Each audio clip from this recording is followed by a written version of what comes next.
Now we understand this from the example कि how can we find this value's minimum or maximum value. Okay, so example 1 is find the maximum and minimum values of sin theta plus cos theta. So given expression is sin theta plus cos theta. Here a is equal to 1 and b is equal to 1.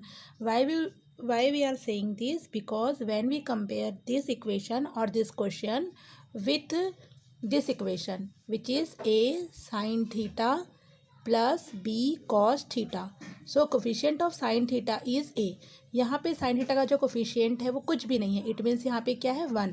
Again coefficient of cos theta is B, it means यहाँ पे cos theta का कोई भी coefficient नहीं है, सो यहाँ पे क्या है 1. Okay, so A is equal to 1 and B is equal to 1. When we compare this with this equation, maximum value of A sine theta plus B cos theta is equal to, हमने ये देखा था कि जो are की value है वही क्या है इसकी maximum value.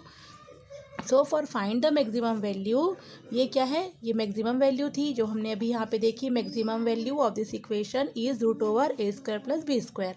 So maximum value of this A square plus B square. What is the value of A? That is 1. Okay, so 1 square plus 1 square, that is 1 square is equal to 1 plus 1 square is equal to 1. So we get sin theta plus cos theta. Maximum value of sin theta plus cos theta is equal to root 2.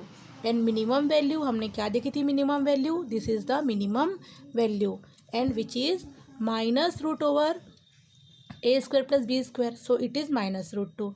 So we can say this equation has values which is maximum is root 2 and minimum value is minus root 2. Okay.